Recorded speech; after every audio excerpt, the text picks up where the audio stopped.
But talking about check it out, corner.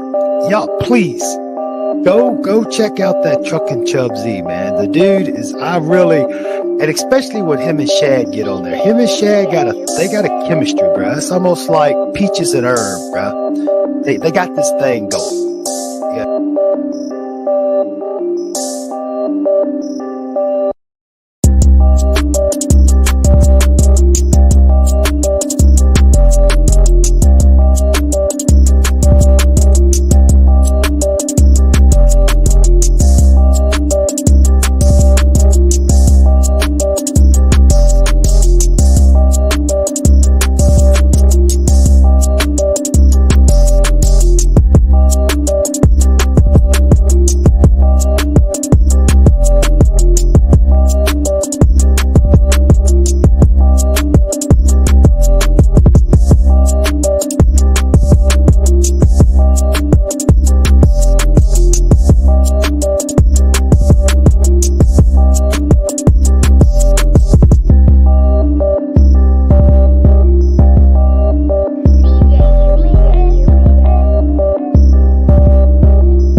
Yo, I'm feeling froggy today, man. I feel like I wanted to start air a little early, so I'm gonna start it a little early. How y'all feeling, man? How is everybody, wonderful people out there, feeling today? I hope that everybody is feeling so gracious and so good today. And y'all here kicking it with us on this fantastic Saturday, man.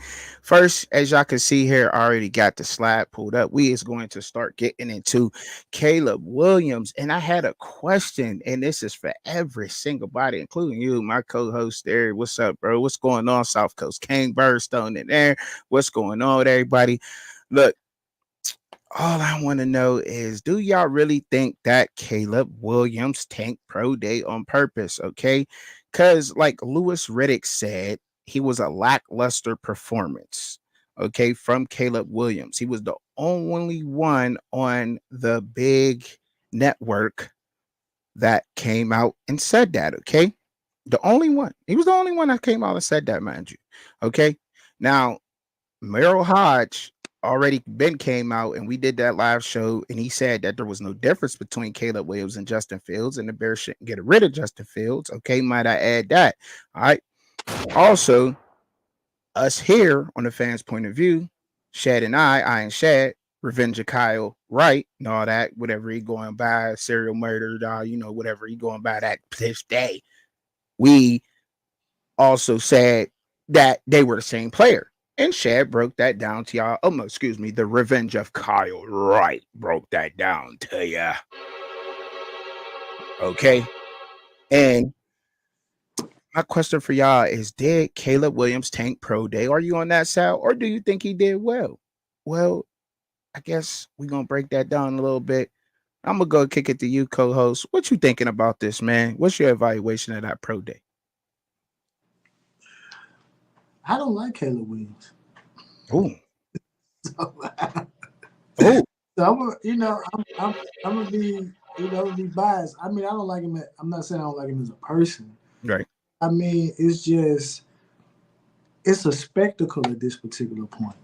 Okay. It's like you can do all of this or not do all of this, and people, for whatever reason, they're getting paid. I'm not gonna say millions of dollars. We'll just say in the high six figures. These scouts and then obviously the head coach of GM, they making millions. Mm-hmm.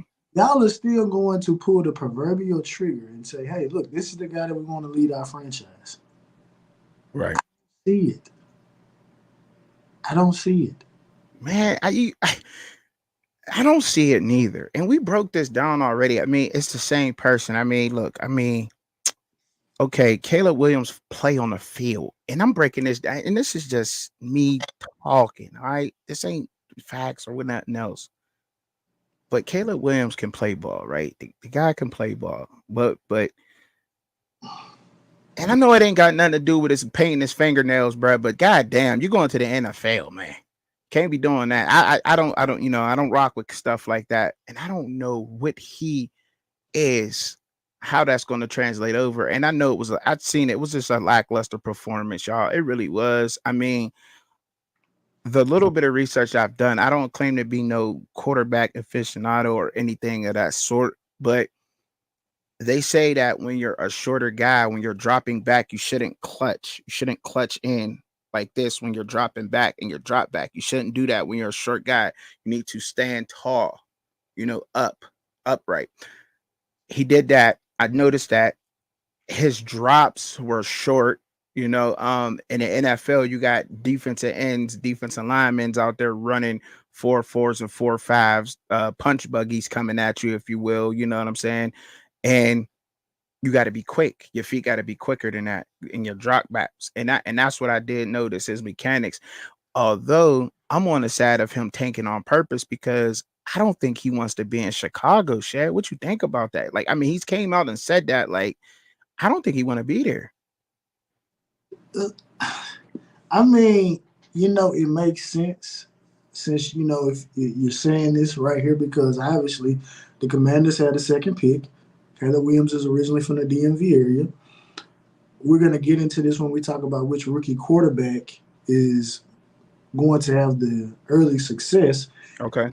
And I'm not tipping my hand, but Cliff Kingsbury's there as the offensive coordinator now. But again, if the Bears would still have Justin Fields, he would slide the two. But for whatever reason, there's nothing that Jaden Daniels can do. There's nothing Drake May can do. J.J. McCarthy, for whatever reason, has skyrocketed. Michael Penix has dropped like an anvil. There's nothing any other quarterback can do aside from finding the cure for every known disease known to man. And I still don't think that they would be selected number one in the draft. I mean, I don't get it. We're not talking about a can't miss prospect here.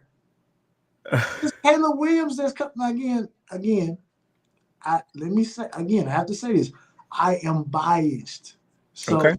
I'm just going to give you bias. I'm not looking to be unbiased. There's Caleb Williams that come out every year. You're not special. Right. You just happen to play for Lincoln Riley. And again.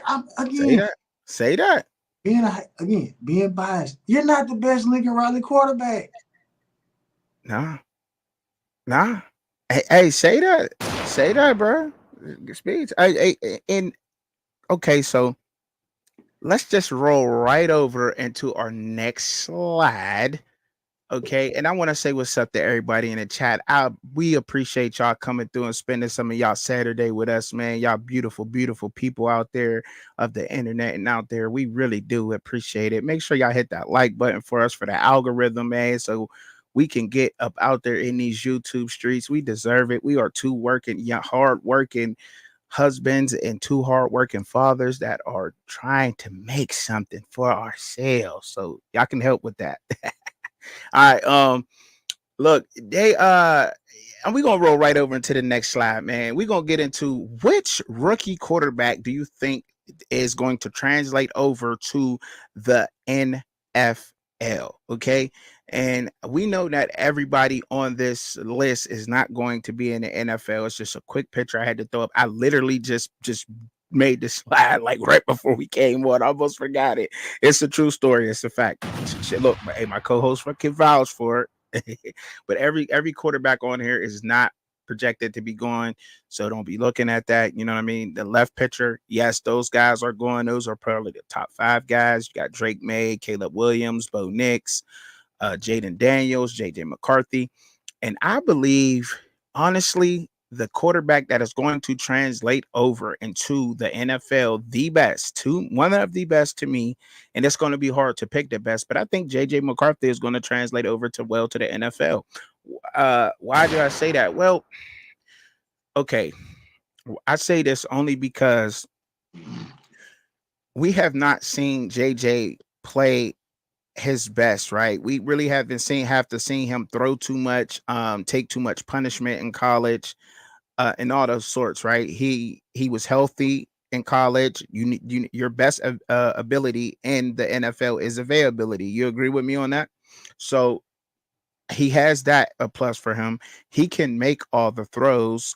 He really didn't have the weapons that he's gonna have on a professional team, and JJ McCarthy can run.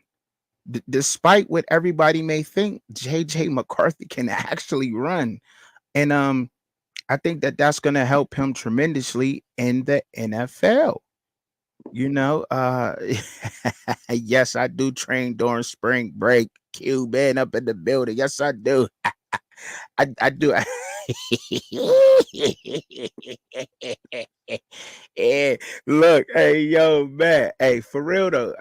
That's what I like about him, man. But I think he's going to be one of the quarterbacks that's going to translate well over. You know, statistically, no, it's not the prettiest look, but just his mechanics and what he can do, I think that will translate over. And he had one of the best coaches do it. Like, I mean, Harbaugh, man. I mean, I can't argue with him. He know how to breed tough football players, and I believe that JJ can do it. He will translate over good. I think even if he needs to come in and sit behind somebody, he will be one of the ones that's going to translate the best in this rookie class. You can go ahead with your next pick. No, I mean we picked the same guy, but I just looked at it from a different perspective. I went to go look at the latest mock draft from Mel Kiper. Okay. So the latest mock draft has JJ going to the Vikings. So I went over to PFF. I went to go look at a couple of things. So from an offensive standpoint, the Vikings, well, I'll just give the picks. Obviously, Caleb to the Bears, Jay Daniels to the Commanders, Drake May to the Patriots, Bo Nix to the Broncos, and then they got Michael Penix going to my Raiders in the second round. Mm-hmm. So just looking at it, PFF ranking, the Vikings have the best offense. Obviously, a lot of that is based on just the receiving that they have. But just looking at it, they were third in pass blocking. They were 10th in run blocking, right? So yeah, that's what a rookie quarterback needs. And then when you look at the weapons, you got Justin Jefferson, you got Jordan Addison. KJ Osborne ended up getting traded to the not traded, but he's with the Patriots now. So obviously, when you just look at the weapons, obviously Michael Penix will have Devontae Adams if he is indeed drafted by my Raiders. But as a quarterback, you can't ask for a better starting duo of receivers than Justin Jefferson and Jordan Addison. So I think that would position JJ to be in the proverbial catbird seat. But if it's not JJ, then and this is another guy that I'm not as high on, but I'm not as down on him as I am Caleb Williams. But Jaden Daniels will probably be my second, simply because obviously going to Commanders. Mm-hmm. Cliff Kingsbury is the offensive coordinator. No one has questioned his play calling ability or anything like that. But just to answer the question, I have to go with JJ McCarthy just because I feel from a supporting cast. Nice. I like that too. I like that. And I like the way you broke it down. We got some answers in the chat. I asked everybody to join in, and I love the interaction we get.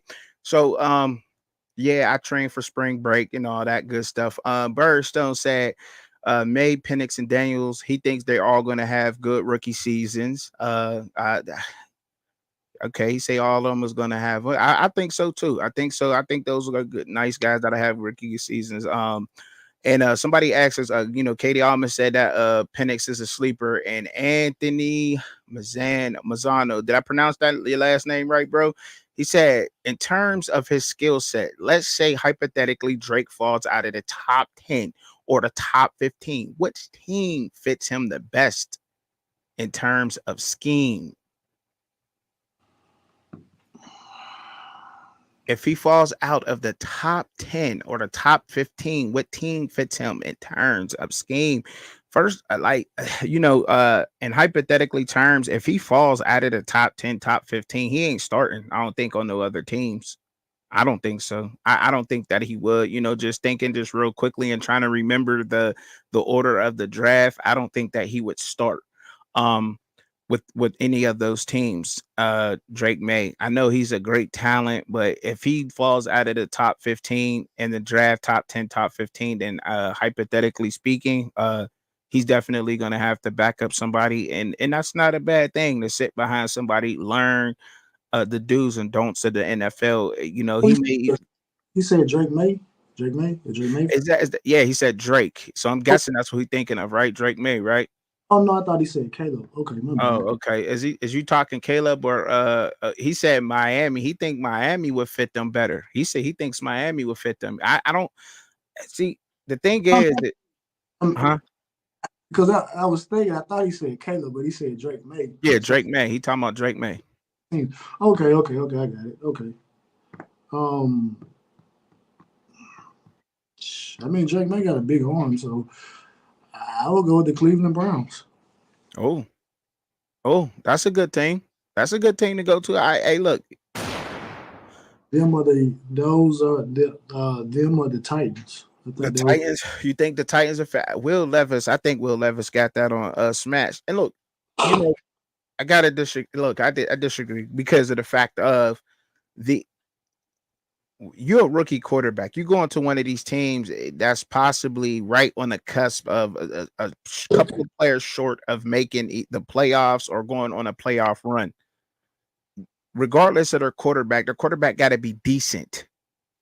You know what I'm saying? And I don't see him starting on any of those teams, even the Cleveland Browns, with all the money they invested in Deshaun Watson, Robinson being there. He already played. And going into a team like that, a lot's riding on him. Maybe will he go? Maybe not. But I don't even think he'll start over Tua. And that's me. And that's okay, though. That's okay, because now we're able to have a conversation on what we think. And it comes to some kind of, let me give you my thoughts on that, and you give me your thoughts on that. I don't think that Miami would be a decent fit either, because I don't see him beating out Tua. Tua's the man down there in Miami right now. Let's not forget, say what you want about Tua, but he's always a top 5 passer. He gets the job done. Yes, you can question his availability because he's injured. He dealt with some concussions and so forth and whatnot. But look, he is what it is. Do you think Drake May's really just going to come in to a division like the AFC East and keep the Dolphins where they're at? You know what I'm saying? It's hard to get. They're not breeding quarterbacks the same no more. They're just not. It's hard to get a quarterback with the right toughness and the right mindset nowadays. To me, it's hard to really get that. But what say you on that, Shad? What say you, bro? I mean, if the question is just about fit, then those are the teams that hits him. But as far as starting, I mean. Nah, I agree with you on, I don't think he starts at Cleveland. But then again, I don't know what the status of Deshaun Watson is, Right. Will he ever bounce back? And that's that's a fact. I'm not that. I mean, some Dolphin fans, they love Tua. Some hate him. Drake May has the bigger arm. I'll say that. But based on the offense and based on what they do, I mean, Drake probably would add an additional element, but I mean, we know what the Dolphins' issue is. I mean, y'all are a warm weather team, so so right. y'all that particular threshold, y'all gonna be there. But I mean, I can see him challenging Tua though. I do. I mean, he'll challenge. I believe Drake may he probably challenge people, and that's a good thing. That's a good thing. He'll definitely he might get the job in Cleveland. I might have to take that back. He might get the job in Cleveland because no matter where Deshaun Watson go, he just can't stop going to massage parlors and getting happy endings. I don't know what's wrong with him. That man got $250 million fully guaranteed. He don't have to play football no more. He don't.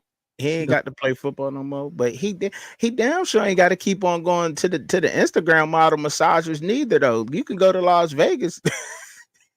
Let me stop, man. I'm cutting up. That's him. Yeah, it is, man. But hey, man, I just try to add a little bit of light that mood up a little bit. You know how it go, man.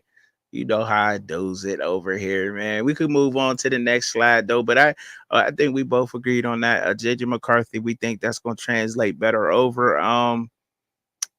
Is there another name you want to throw out there? Because I know you always got a backup, bro.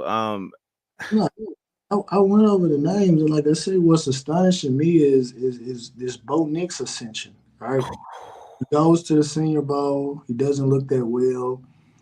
They're basically saying, hey, look, you're a system quarterback, which, I mean, a lot of guys are system quarterbacks, but, I mean, they fine-tune that system so good for Bo Nix that he performed very well with two different offensive coordinators, but he had a slew of weapons out there at the University of Oregon. Yeah, he did. I don't know. I mean, Bo Nix, because you like Spencer Rattler, right? I do. I really am a real big fan of Spencer Rattler.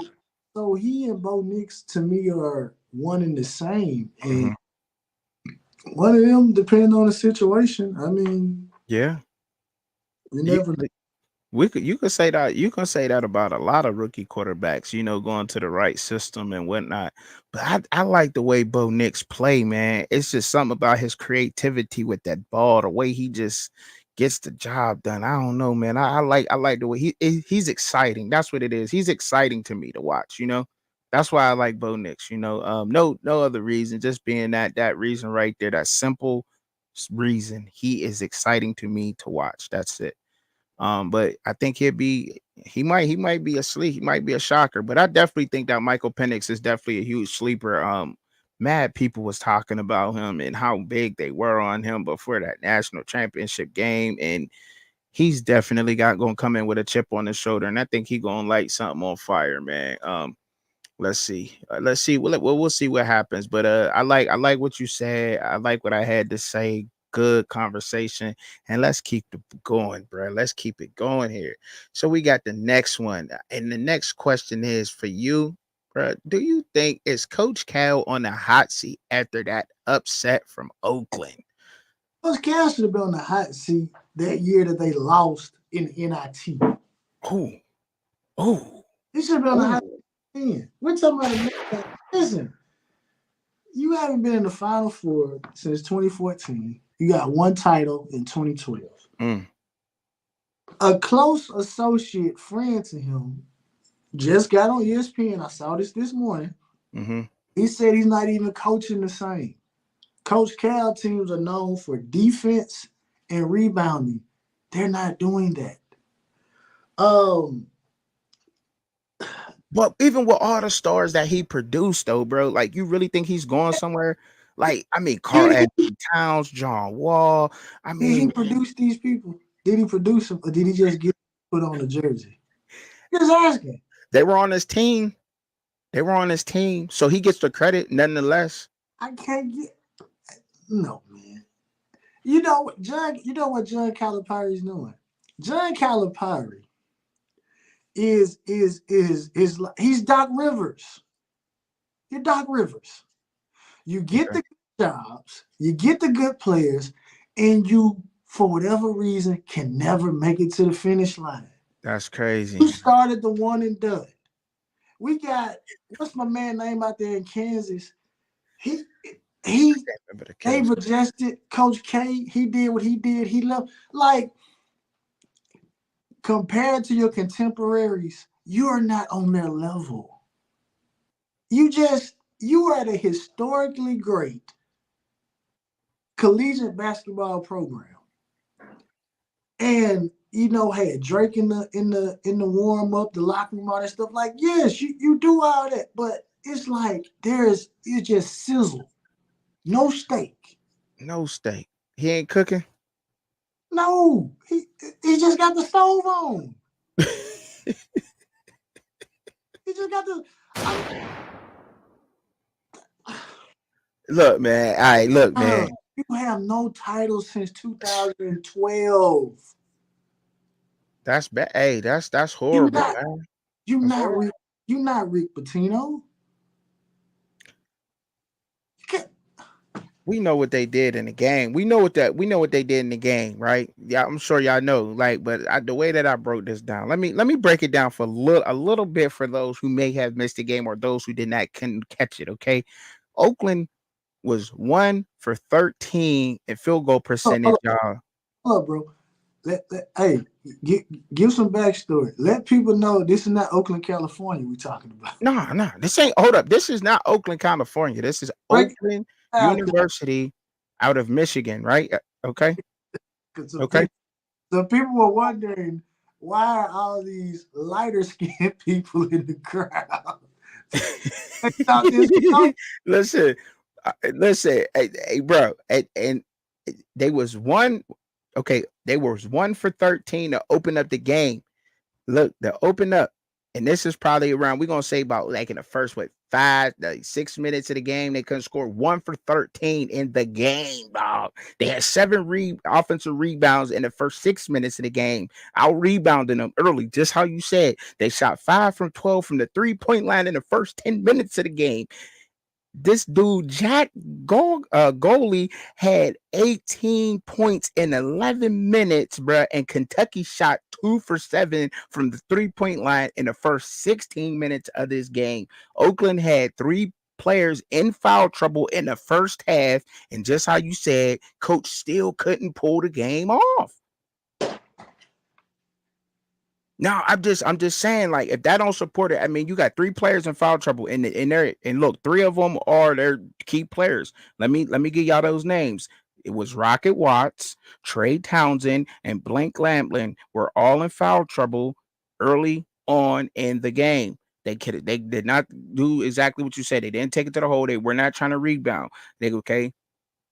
Kentucky was the number 1 3-point shooting team in the country.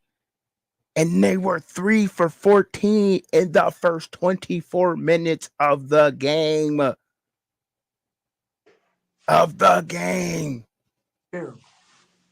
And they just got knocked off by the number 14 seed league representative of the what is that? The Horizon League? The Horizon League, bro. The Horizon League. That's who they got took out by. Okay. All right, man. I'm just saying. I had to pull that up, right? Because it just goes into further supporting what you just said about they didn't rebound, they didn't play good D, right? And this is by, I don't know. Look, man. The guy, when it comes to this basketball ish, bro, I'm gonna have to defer on that one. You know what I'm saying? Because I'm just really getting into this basketball shit, like for real, to be honest. But I just know that it was an upset. I know it was a huge upset of them losing that game. The history of Kentucky, I do know a little bit of the history and the players that come up out of Kentucky, like Anthony Davis, like I named Karl-Anthony Towns, John Wall. There's a few more that's on that list, a lot more actually, but like you said, he can't get it done. He can't get the finish line, bro. And you say he want to be on the hot seat. Said Ben should have been on the hot seat. But I don't think they're gonna get rid of him, man, because he brings good players there, in my opinion. And I just don't think they're gonna get rid of him, bro, only because of the players he can bring in. Fuck it. This man had a absolutely loaded team. They go to the NIT and lose in the first round. Who did they lose to in that game, bro? Who did they lose to? I don't remember who it was, but he had a loaded team. And so why do you think they keep keeping him around, Shaq? Why do you think they keeping him around? What What are you gaining? I don't know. What are you gaining? I'm asking you. Trucking. These guys are not even staying in college. So They won and done. what are you? You got one title since 2012. I don't watch college basketball, but again, Calipari gonna be in the news simply because of recruiting. I remember that he had the Twins that year. You brought up Karl-Anthony Towns. John Wall was there. DeMarcus Cousins was there. Devin Booker was there. Like, we can name these names, and you got all of these names, and you have one title and one Final Four appearance in the last decade. What are we doing here? Okay, one more question.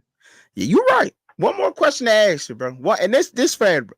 So, is this about Coach Cal dropping the ball, or should we be talking about how much the coach for Oakland actually outcoached him and his team outplayed them?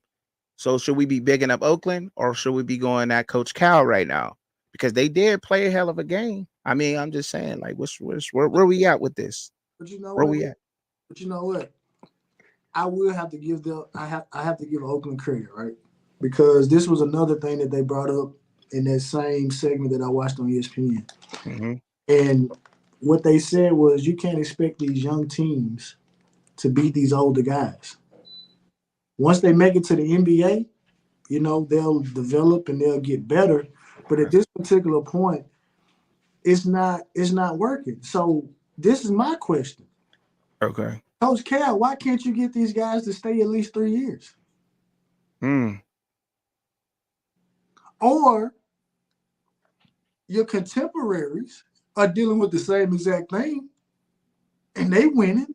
They make it to the Final Four, Elite Eight. But you got the biggest profile in men's college basketball. You're Coach Cal, Mr. One and Done. And he can't win the ship. And you telling me, what you say, Trucking? They were the best 3-point shooting team, and you mean to tell in the country? You get to the, and they shot horribly. Hold up. They shot horribly from the 3-point line. So let me give you some of the game statistics. Okay, so from the 3-point line, they were. Let me get that. Make sure. Okay, they were 32% from the 3-point line. They were 9 for 28 from the 3-point line for the whole game. Oakland was 5 for 31. They shot 48%. Kentucky from the field was 26 for 61, 42%. The free throws where they, like you said, like you gave a key, and I don't even know if you looked at the stats or not, but they were 15 for 20 from the free throw line, which is 75%. The Oakland was 13 for 23. They should have put them on the line a little bit more. I mean, well, they both had 18 fouls in the game, but I mean, damn, Kentucky, I mean, small ball would have won it, you know. But like we said, and like I seen in the chat, they like to play fast and transition and so forth and so on. They were only out rebounded by 1 rebound, 40-39. But however, the offensive rebounds, the second chance points that Oakland did get, well, they had 14 offensive rebounds to Kentucky's 11. Their defensive rebound, they were out. They got that battle 28-26 over Oakland. Assists, they had 17. Oakland only had 16. They had 6 blocks in the game to Oakland's 1 block. Oakland had 5 steals to Kentucky's 2 steals. And when you're looking at the turnovers, you can probably say that's what it was. Kentucky played sloppy. They had 11 turnovers. And I think that goes into what you said, like you know, the older players. And yes, somebody in the chat is right. He had the guy shot what he made 10, or what's his name, Jack Golick made. He was with I got it written down. Let me get that. He was the 5th player since Carson Edwards to make 10 plus 3-point in a game. 10 of them in a game since Carson Edwards did it. All right. Look, I just gave you the stats. I mean, you broke it down smoothly, and I have such better insight of that and how the history of Kentucky is. Damn it, you so damn good with that. He is Doc Calipari. Doc Calipari is his name from now on. That's what you say. Man, and I like Doc too, man. I like Doc. I do. I like Doc. But man, oh man. As long as he keep bringing in them superstars that way, I mean, because the one thing I do know about this is when he brings in lists, there's a list of players. At least he brings in at least what 3 out of the top 25 from high school every year. Every year, at least 3. At least 3. What does that mean? What does that equal? It's supposed. What did Herm Edwards say? Herm Edwards To win the game. Look, bro. I'm not playing to win the game. This is bad, bro. You put Rick Pitino in Kentucky. Rick Pitino has more than one title. Yeah, hey. Pitino has more Final Four appearances since 2014. Rick Pitino at Kentucky, which I know it probably won't happen. Mm-hmm. Come on, man. Come on, Lee. Come on, Lee. Come on, Lee. Come on, Lee.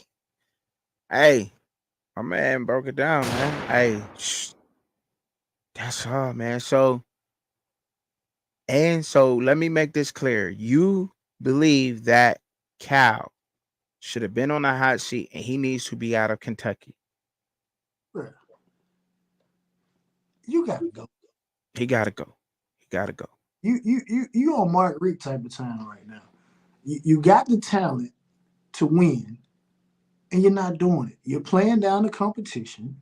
You're losing games that you shouldn't lose. I mean, that you're losing games that you should win.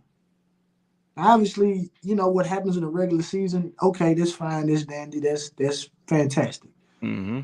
But we talking about March Madness, bro. You gave me the recommendation. You said, "Go watch March Madness. You'll love it."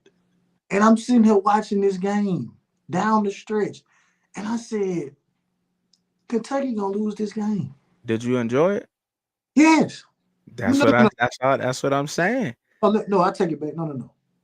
I didn't enjoy it. I'm gonna tell you why I don't enjoy it. And it showed me why I don't watch basketball. Because of what you brought up, the 3 points. Mm-hmm. I said the last 4 to 5 minutes of the game, nobody took a shot inside of the 3-point line. Now, obviously, they made some shots. Mm-hmm. I'm up here thinking, like, why not? And you brought something to my attention. You got 3 guys in foul trouble. Calipari. Mm-hmm. You got all these guys that superstar guys. You telling me they can't? You telling me they can't put one of these boys in the spin cycle, get to the rack, draw a foul? That was old-fashioned way. Not just any 3 of their important players. The only 3 that probably had points on the team was I said Rocket Watts, Trey Townsend. Trey Townsend had 17 points, 12 rebounds, and 4 assists in the game. He was in foul trouble in the first half. Rocket Watts had 8 points, 2 rebounds, and 4 assists in the game. So he, So he was, important to that game. And Blake Lamplin, he only had 3 points, 5 rebounds, and an assist, but he's still one of their key defensive players from my research. So yes, 3 of their important players. But I mean, what Jack Golick did, I mean, don't take away from what Jack Golick did. I mean, goodness gracious, he shot the lights out of that gym, boy. You can't. But at some point, as a coach, you got to adjust. Yeah, you're right. You're right about that, and that's where I was getting at with that too. He definitely had the guys in foul trouble, so he definitely should have made them adjustments. I mean, to somebody that's been around that long, as y'all say he has, you would think he would have made those adjustments.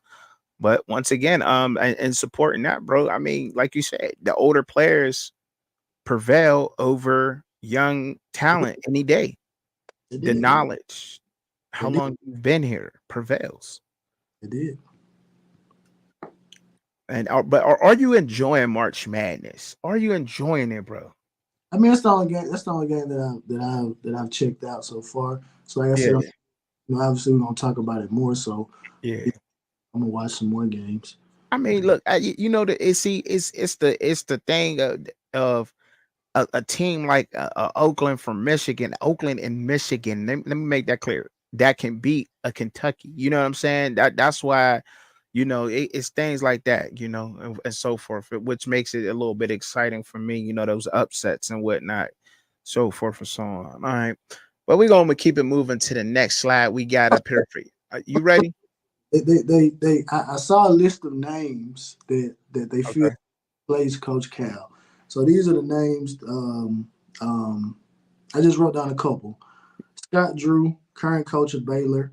Looking at what he's done, he's not an upgrade of John Calipari, but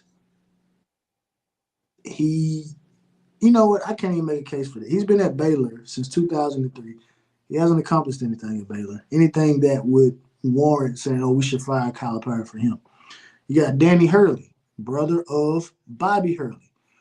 UConn head coach. They just won the men's title last year. They are making a run again this particular year. That could be an intriguing name.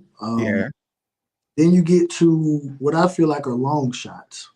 Brad Stevens, right? We all know Brad Stevens, head coach of the Butler guys. They two NCAA championship appearances. Runner up.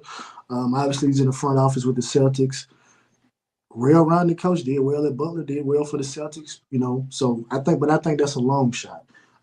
Bruce Pearl, currently at Auburn. I know a lot of us probably will. Me personally, I remember his time at Tennessee because I think he was kind of controversial, but he's at Auburn because I think he got he had to get fired at Tennessee for something, and then he was able to come back to Auburn.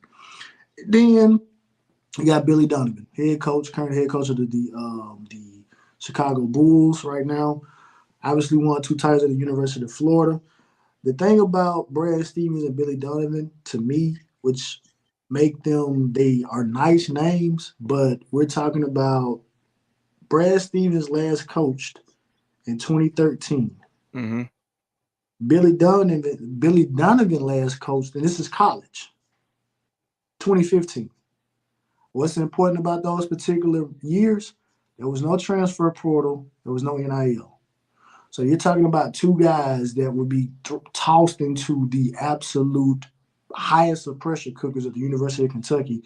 And you have to recruit at a high level, and you have to, bro, not to prolong this subject, but No, let's get it. Let's get it, bro. Go ahead. Are you cooking? I heard something that just blew my mind. And I said, you know what, but I'm so focused on college football that, I overlook the other sports. But they're saying there's literally teams that have to opt out of the NI tournament. They can't accept the invite because guys have hopped in the portal. Yes. Oh, I've heard that same thing. And in part, right. I've also heard a coach talk about this, right? That a lot of some teams are not accepting the invite to the NIT also because of recruiting and the portal being open. You'll miss your window at getting a player if you're going into the tournament. Why take the chance to go into a tournament that is can we say participation trophy type of tournament? Like what does it mean to win the NIT tournament? I really don't know. I've never watched the NIT at all. hey, I'm just being honest. it's not like you win the NIT and then you get a shot at the champion. Right. You know, you know what I'm saying? So, they're missing that window. So they rather take the opportunity to go and start working on the off season immediately. And that's what I've heard that from several coaches have spoke out and saying this on a few different shows that I have checked out. So I'm thinking it's a logical thing. I mean, I can understand that. I could definitely understand that. And some players just don't think it's worth going into. But I definitely heard that. So, all right. So, are you you done? You ain't done cooking. I don't feel like you done cooking on this subject, man. You got something else you want to add? I'm finished. Like I said, but you know what? This is what I say. That man will get fired, and he'll have another job the next day. Yeah, I mean, because of the lore that he has with these players, man. I think that's just speculating, bro. That's just what it is. I think, I think just that has a lot to do with it. The players that he can get. The Yeah. players that he can get. You know. I've seen some great comments in the chat. You know, I've seen people say the Nick Saban of college basketball. I've seen people say Mario Cristobal of college basketball. I've seen people say that, you know, a lot of names Oh yeah, in the chat. Mario, because he got a title. He the Les Miles of basketball. You got one title, then you got all this talent, and you got one title to show for it. Okay. I don't know who I did. You know, he getting the Caleb Williams with me now. I'm starting not to like Coach K. Oh boy, you already sound like you ain't on that's roster. But what's the next one we got coming up, man? I had to throw the picture of Lisa Leslie up in there because you know, Lisa Leslie and all that. But what makes Kobe a better player than Magic? What is Kobe Bryant better than Magic Johnson? Why is what makes to me? Oh, man.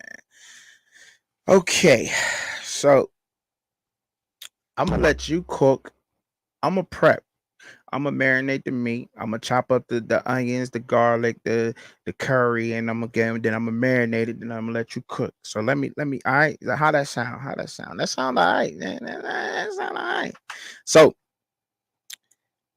Magic Johnson was a 6'9" point guard who made everybody around him better, one of the greatest playmakers of all time. Kobe Bryant was one of the greatest play takers of all time. Okay, what great defense. Some could argue Magic Johnson, but he was a king of steals. Okay, so let's go into some of the highlights. Like I said, Magic Johnson, greatest playmaker. Kobe Bryant, greatest scorer of all time. But Magic Johnson was hindered by the HIV, which took him out for a couple of years of the NBA. Could argue that too. Kobe Bryant started in the NBA, did not go to college. Okay, Magic Johnson did. He had underrated scoring ability. Magic Johnson did. He was the assist man, made everybody around him better. Magic Johnson from 1982 to 1991 finished no less than third place in the MVP race, winning 3 of them. Okay. Now let's move on to Kobe Bryant. Like I said, he had underrated playmaking. He had 80 points a game at one point in time. Kobe Bryant had a 9-year stretch from 2005 to 2024, finishing no less than 5th place in the MVP race. So there's no big difference in the 5th place and the 3rd place, if you feel me. Yeah, feel me. All right. And it says, so you can argue, was Magic Johnson on a super team in the 80s in a weak West? Was he? I don't know. I'm going to leave that up to y'all in a minute here. Or you can say, was Kobe Bryant into a strong West in the early 2000s? Let me keep giving y'all more about Magic Johnson, okay? You get those questions on his defense. Magic Johnson was also a 12-time All-Star, 2-time Steal Champion, 10-time All NBA, 3 times Final MVP, 4-time Assist Champion, 5-time NBA Champ. From 1979 to 1980, he was on an All Rookie team, the 3-time MVP, and he was on the 75th anniversary team. Now, when we go into Kobe Bryant, 18-time All-Star, 5-time NBA Champ, 1996, 1997 All Rookie team, 2 times Final MVP. He even got an Oscar up out of the deal. 2-time scoring champ, 15-time All NBA, 12-time All Defense. From 2007 to 2008, he was the MVP, and he finished on the 75th anniversary NBA team. Now, did I marinate it? Did I chop up the garlic and the mice and everything else? Put the oregano on there? No. Now you can cook, sir.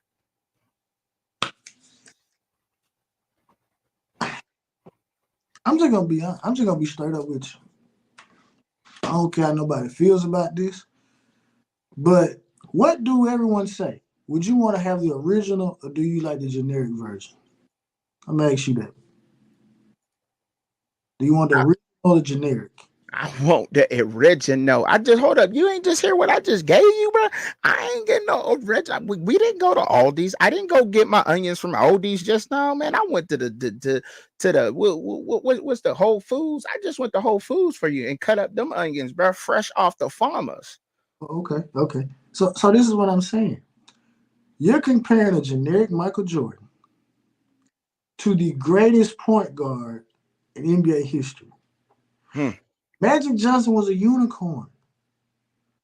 He was a unicorn. Yeah.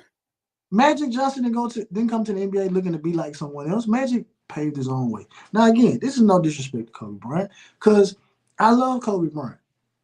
But I'm gonna tell you, and I'm gonna ask you, did you feel this way too, right? Okay. We all been in the backyard playing ball with our friends. We all do the final countdown. 5, 4, 3, 2, 1. When do we turn around and try to get an assist? Never. We do it to take the final shot. And when we take the final shot, what we used to say? Jordan, Kobe. Never said Magic. Never. So it's almost like mentally, you're like, because he's a scorer, that somehow ascends him above someone that facilitated this entire thing. Now, you asked, was Magic on a super team? Magic made that team better. That team, they won a championship before Kareem got there in 72. But they didn't win another championship until Magic got there. And then that's Showtime. They just did a mini series about Magic. Magic's career was cut short. Now, people bring up Magic didn't play in the defense. Magic wasn't horrible. No, he wasn't horrible. I mean, Magic wasn't horrible in that defense. Absolutely not. I was kind of shocked. He didn't make any all defensive teams, and Kobe was able to make 12. So, okay, I'll give you that. But at the end of the day, he made the Lakers Showtime. They won. They won big. And he beat tough teams, like Cuban said in chat. He beat tough teams. Like I agree with that. And I did drop a link. I did drop the link in the chat. Most definitely just did. If anybody want to come on for a couple minutes during this topic, you got it. And to me, Magic made a bigger impact. So this is really where this subject came from. Because when I texted to you, I said what I'm seeing right now on the internet is like, I know people feel Kobe's better than LeBron. Okay, cool, you can have it. But now when you start saying, oh, well, no, Kobe's the greatest of all time, then I'm like, Kobe's not even the greatest Laker, in my opinion. Right? Just two different styles, two different eras. Can you compete? Can you even say? But could you? But this is what I'm saying. Magic is gonna be Magic in any era. Kobe will be Kobe in any era, but Magic took the team to the championship. Magic again. We remember Kobe. Oh, I don't have any help. I'm gonna leave. No, Kobe, why don't you evolve your game? Listen. This is we could talk about. They saying, oh man, like this, that. Okay, so we got somebody that's gonna come up in here. I'm gonna let y'all come up in here for a couple minutes during this topic, and then you know what I'm saying, if y'all that like that. So who we got coming to this? It say Trucking did not what? Trucking didn't what? Did not pay me.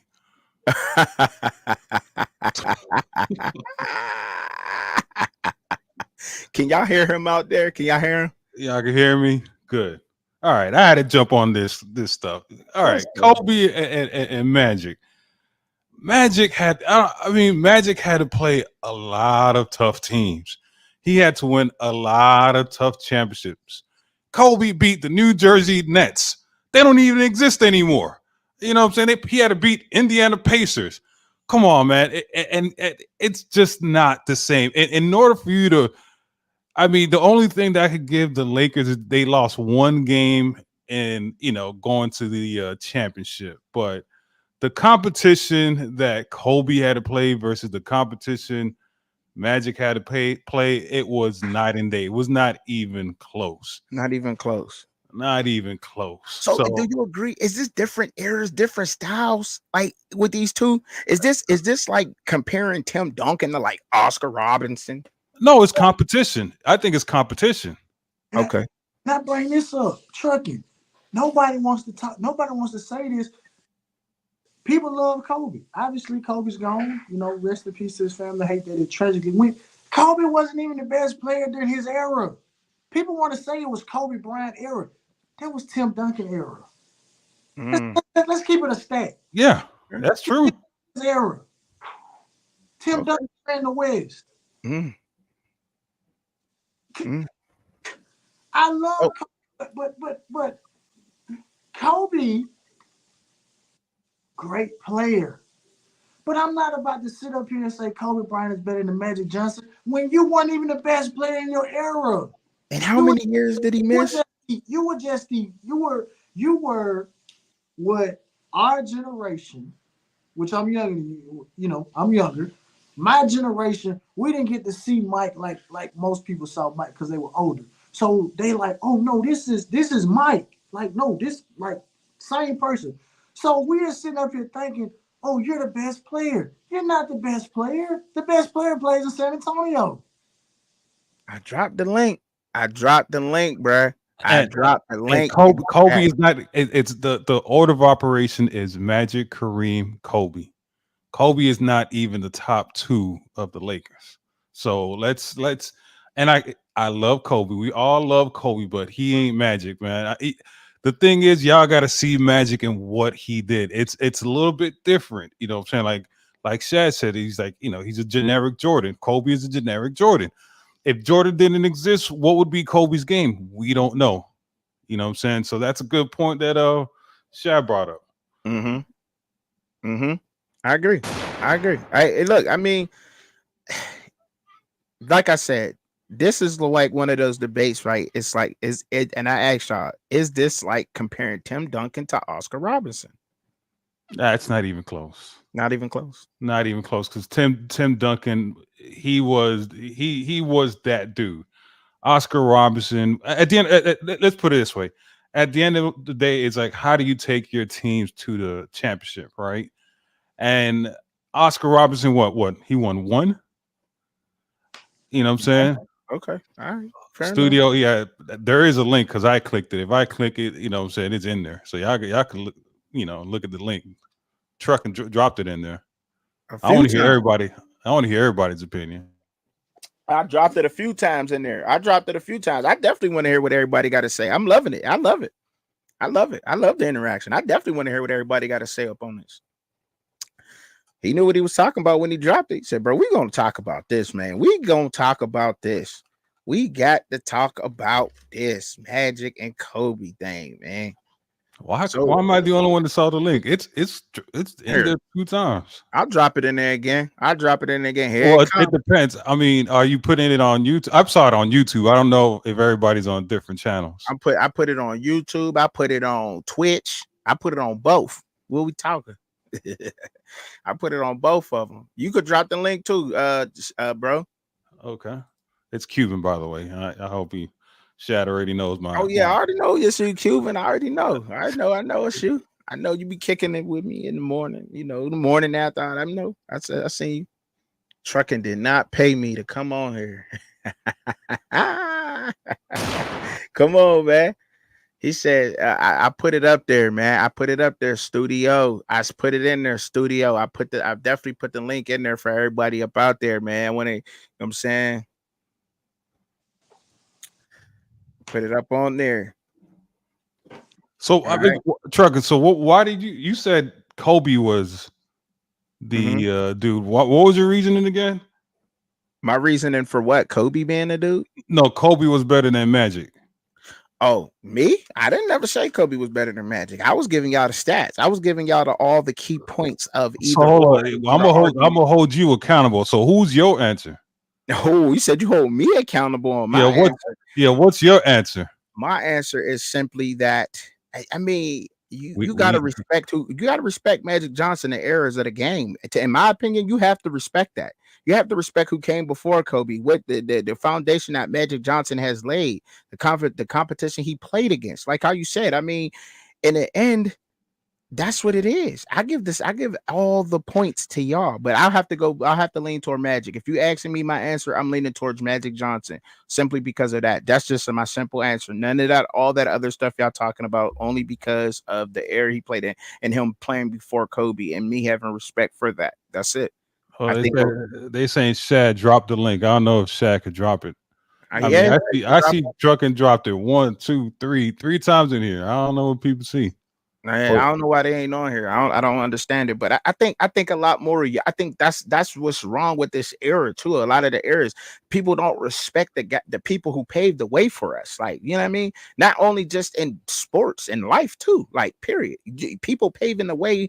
People went through things. You know what I'm saying? Motherfucking our ancestors ain't get sprayed with hoses and all that for us just to waste our life and not go to college and do something with ourselves and stand in protests and all that kind of stuff. And Kobe and Magic Johnson laid a great foundation for Kobe to come into and get paid in the NBA. So, I mean, I honestly, really don't like these debates like this because it's like a disservice to somebody who came before. But it also, it's also great conversation on somebody to give some points and come out with a better understanding of each player. That's it.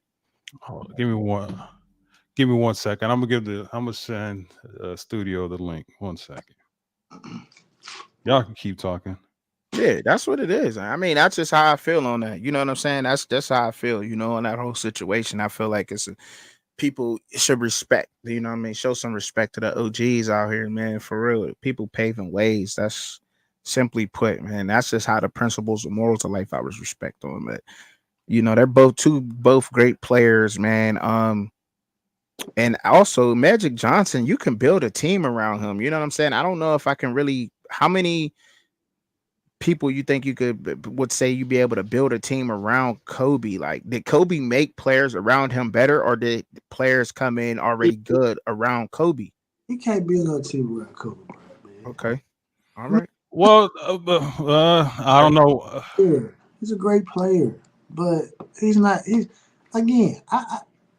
I grew up, and it was always Mike 1, Magic 2. And then you can fight who you want, 3, 4, 5, 6, 7, 8, 9, 10. You can do that. But Magic and Mike, them the top 2. I don't know where this Kobe Bryant love is coming from. I mean, great player, but come on, man. We're talking about a man that revolutionized the game. The position. Burst, don't drop your Twitter or something. I'll send you a link. Man, I sent them a couple times, man. I'm not, you know what I mean? I can't pause the whole show for somebody to. No, I got you. I'll be the producer. Okay, cool. Yeah, like, man, look, this is we about to get up into it. They say you crazy. They say my boy crazy. They talking about Shad crazy. I said Shad crazy. He said, you talk about, man. Nah, man. I agree with that though, man. I agree, man. Kobe Magic is the man, dog. He the man. He came in, did his thing. Unfortunately, what was it, 4 to 5 years that he sat out because of HIV? What is it, 4 years to be exact? 4 or 5? Which one was it? Help me out there. But 4 or 5 years that he missed because of that too. He would have done a lot more. He would have done a lot more had he not sat out those 4 or 5 years. Which one was it, bro? Shad, what was it? Was it 4 or 5 years he sat out? Hey, but Truckin, this is what we can do, all right? Because they might be watching it on my channel and they may in my chat. So what we can do, we can finish this show, and we can go. We'll go over to. I'll send you the link, and we can go. And we can finish the discussion because I'll get through these. All right. All right. So we're okay. So what would that? Y'all heard that? Y'all heard that out there? We're gonna finish this discussion over with. So he don't want to pause the show neither. We're gonna move on to the next topic here. All right. So the next topic we got here, y'all, is will women's college basketball retain its popularity? What do y'all think out there in the chat on this question? Because look, me, without a doubt, without a doubt, women's college basketball is going to retain popularity. Okay. Uh, okay. And this is why I'm about to give it. Like, you want to go first, Shaq? Because I got a lot. Oh, I could go on this one. I could I go. got a lot. I got a whole lot. Shad, you got this, or you want me to go? Oh no, man. I mean, like I said, I just the way I'm looking at it is I think they got the perfect formula, but I want to put this out here before I get into that because Okay. women's college basketball, in my opinion, they still have a long way to go. And I'm gonna tell you why. I remember what Gino Auriemma said. Go ahead and tell me. What he said about basketball and in the summer and AAU and stuff like that. No, just about no. But we know what Nick Saban said though, right? Yeah. We're talking about Gino Auriemma, arguably the greatest women's college basketball coach of all time. He says the exact same thing Nick Saban says. We don't know. So that, to me, that shows they have a long way to go, but they are doing it. But I'm gonna tell you what, this is what Gino said. Gino said, how do you coach in an environment where the players believe they owe you nothing and that you owe them everything? Now, maybe Nick Saban would have went up there and said that. He said it, but he didn't get straight to the point like Gino got. So it's popular, but that statement right there, that would have been plastered everywhere if they were getting the recognition that they truly need. But it is though, right? Looking at the first team All-American team, obviously you got Caitlin Clark, but what was so phenomenal to me is you got Juju Watkins, 6'2" freshman, USC. You got Hannah Hidalgo. Hannah Hidalgo, Notre Dame. Yes, 5'6", Notre Dame. They were third and Juju was second in scoring. Yep. Hannah was fourth. So, and then I'm looking at some of the young ladies that are going to be here next year. Sarah Strong is the number one prospect. She's undecided right now. I think she's picking between UNC, UConn, and Duke. Joyce Edwards is already committed to South Carolina. And you got Jelani Cambridge. She's committed to Ohio State. So I think right now, for whatever reason, they have a formula that I don't think that they had back when Brittany Griner and Candace Parker were going. And this is the formula to me. You got the big time score. You got Caitlin Clark. So you got to talk about Caitlin Clark because she's doing some record-breaking things. Absolutely. I don't like using the villain word, but that's what they have done to Angel Reese. Angel Reese is the villain. I think with the inception of the NIL, also, and then you have men's college basketball that is probably at its lowest point ever. It's going to boost women's basketball because I don't see men's basketball getting any better. I really. Well, yeah, I do think that women's basketball is definitely going to retain its popularity without a doubt, from simply just because of it's being the most watched at the present time. In this present time right now, women's college basketball is breaking all kinds of records all across several media companies. The ACC and the ACC network and the SEC network each saw their best women's college basketball regular season on record, the most watched women's college basketball regular season ever on ESPN Plus. ABC just finished up a 2% year over year. ESPNU just registered its most watch regular season since 2020 and 2021, and they just increased 23%, bro. And that's just some of the reasons why, because they're breaking all kinds of records. Like you said, they have a formula, and some of the most popular players that's in women's college basketball are freshmen. You just named Hannah Hidalgo. Let's not forget Malaysia Fulwiley down there in South Carolina. She's only a freshman. And as long as Dawn Staley's around, she ain't going no place. I don't think that's going nowhere because she's selling out buildings. They're breaking all kinds of records. the NIL deals be look, it's easier to watch for some of the casual fans who really don't watch basketball because it's a slower paced game. On that's some reasons why some men don't watch it. But I'm not even done talking about the records. Let me keep going into breaking them these records. Before you keep going, trucking. All right. So this is Shad. The reason why the women's game is more popular than the men's game is because you cannot get paid more money in the WNBA, right? Caitlin Clark going to the WNBA is going to take a pay cut. Angel Reese, any female college basketball player going to the WNBA is going to take a pay cut. So it's rare that a college sport is more popular than a professional sport, right? College basketball is not on that level, right? College basketball is horrible, to be honest, right? If you would have told me, hey, Cuban, I got championship tickets, who you rather go watch? Women's Final Four, if it includes UNC, Iowa, USC East, USC West, Iowa, and LSU. Man, give me that ticket all day, every day. There's not a men's Final Four you couldn't pay me to go to. You know what I'm saying? So for me, it's like it's all because WNBA product is so horrible. Right, women's college sports is like professional basketball in their world, in their sphere. So I would have to say women's college basketball, and also there, it's like the top players play in women's college sports. The top, if you're a teenager, you probably go overseas or you go to another type of league. You don't necessarily go to play college basketball. Right. So all the best players, the most skillful players in women's basketball you have to play in college. So that's why I say female basketball is a better product because the structure of college basketball is horrible. So in answering the question, Cuban, will women's college basketball retain its popularity? Yes.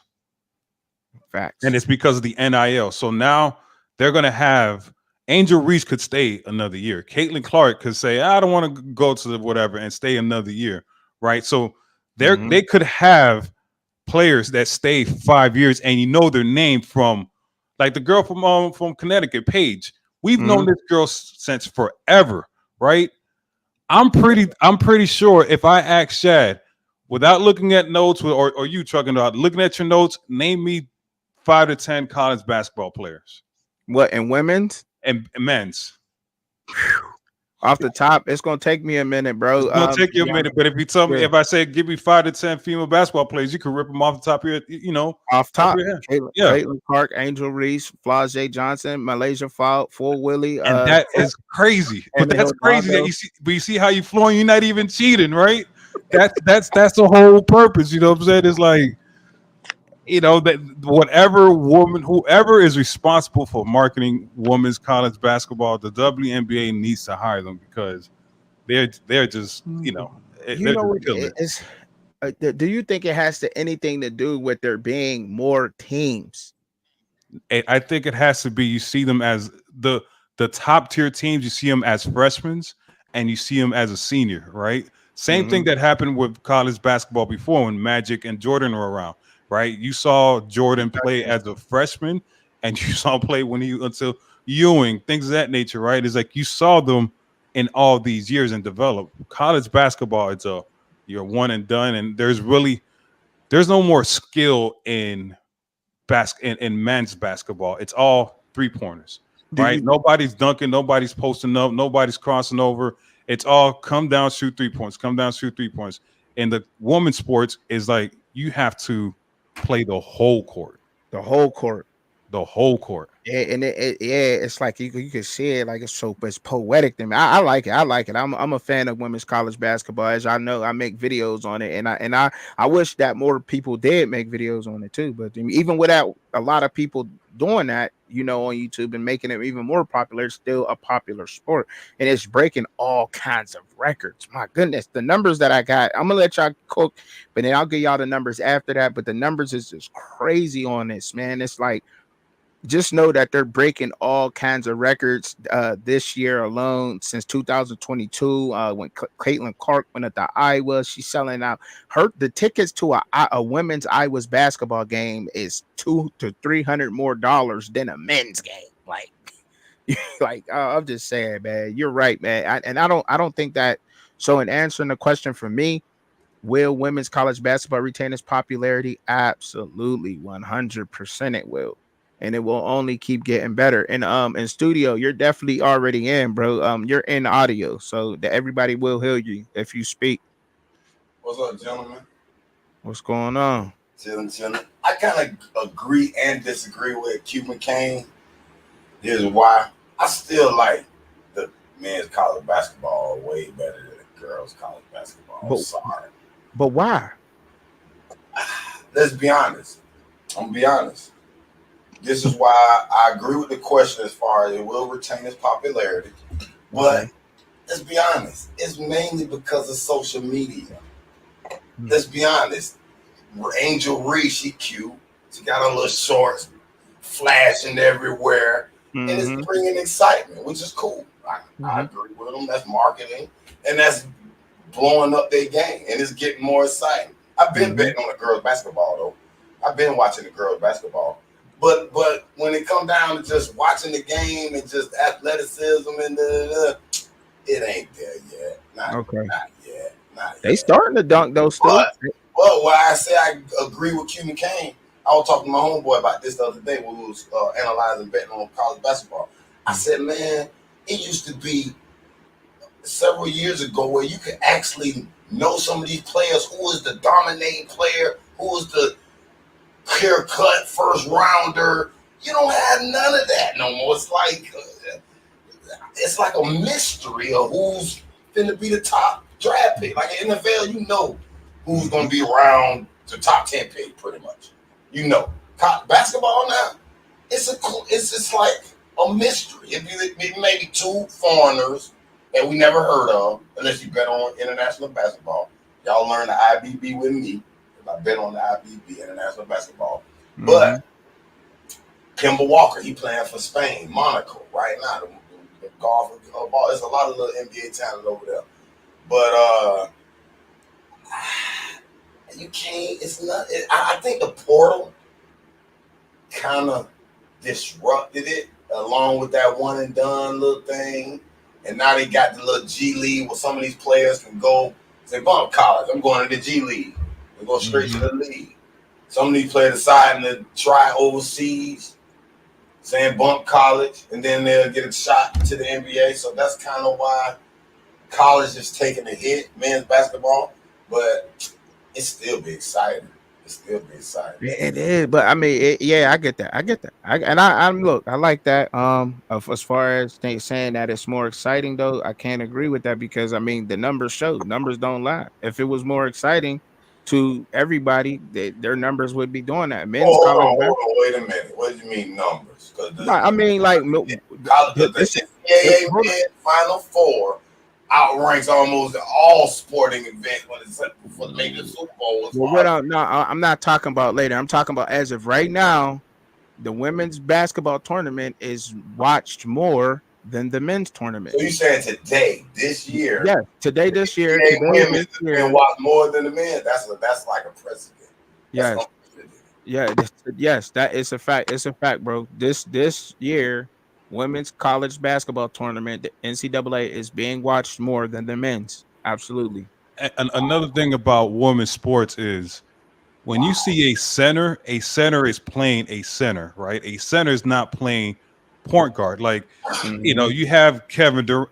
Back when basketball, you know, when we grew up, if Kevin Durant was a 7-foot dude, he is not playing shooting guard, small forward, the Wimbies of the world, right? You're not seeing them play shooting guard, small forward, right? And in college basketball, women's college basketball, they still have positions. A point guard plays a point guard, a shooting guard plays a shooting guard, so on and so forth. You know, that positionless basketball works in the NBA, but it's not a good sight to see in college basketball because you got these dudes that really can't play, these centers, right? That really can't play basketball. shooting a 3-pointer, and it's like, man, get your big behind, in the post, Yeah.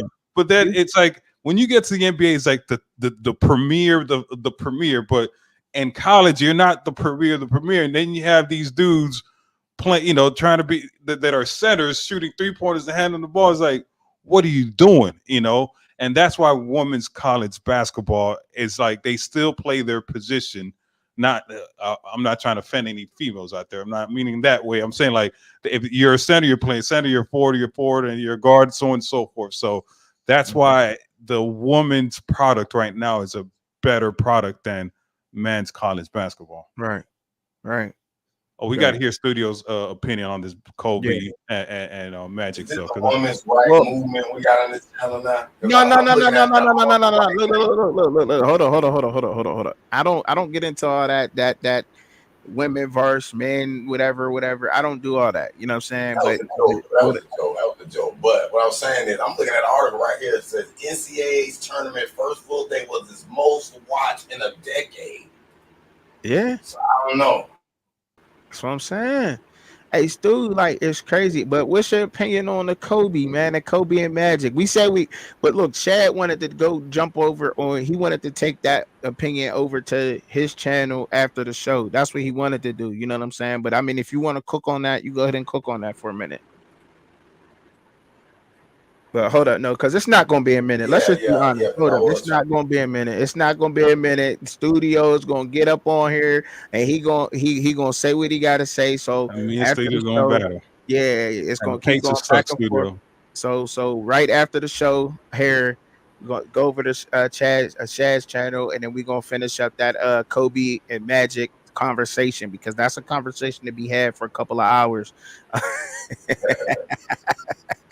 It is, man. It is, though, man. But yeah, man, this their most broadcast year, man. They breaking all kinds of records. The 2023-24 regular season Big Ten averaged over 100,000 viewers per broadcast, 46% up over from last year. Big Ten championship game on CBS averaged more than 3 million viewers. It peaked at almost 4.5 million viewers, 4.4 to be exact on that. Iowa's overtime victory over Nebraska is the most watched women's college basketball all time on CBS in 25 years, y'all. 25 years. The last time that it was up that high was January 10th, 1999. And they had 3,879,000 viewers, and that was Tennessee versus UConn, if y'all can remember that game, anybody out there. But yes, ESPN is up 7% increase. ESPN2 is up 32% with an increase on their that. The average ticket price in Iowa right now is $136 for a women's game. It's only like $66 for a men's game. Last year's women's national championship was 9.92 million. It peaked at 12.6 million viewers. One more thing, and I am done with the women's thing. 162% increase in the average sold regular season compared to last season. Yes. Shad, we got we're expecting good results in 20 years, Shad. I'm just telling you right now. 20 years from now, we got some high expectations out of you there, Shad. Oh yeah. She gonna be out there, you know. Y'all mind if I switch the topic for a quick second? What you want to talk? What you want to chat about, bro? What you want to talk about? Because I got the next one here. You know what I'm saying? I was going to talk about, what do y'all think about that Jake Paul Mike Tyson fight? Oh boy, Jake Paul and Mike Tyson. Y'all think it's gonna be real or fake? It's fake. Yeah. You know, a Cuban. You know, may bring this up because at first I was like, I don't want to watch this because I got a bad taste in my mouth when these type fights. I feel like they paying, they buy, you know, they ain't real. But then I was starting to look at it, and I was like, man, I kind of do want to see Mike Tyson knock this dude out, man. I'm kind of tired of him. Then I seen a little clip where it's saying Mike Tyson will offer some money to throw the fight. So I said, Mike Tyson, please don't do it because you're the reason why I stopped watching wrestling. I don't know if y'all ever remember this match when Macho Man Randy Savage fought Hulk Hogan. and he defeated Hulk Hogan. And Mike Tyson was the referee. And Macho Man and Mike Tyson get into it about the ending of the match. And Mike Tyson knocked Macho Man out. But when I was a kid, I looked at it, I said, Mike Tyson ain't hit him.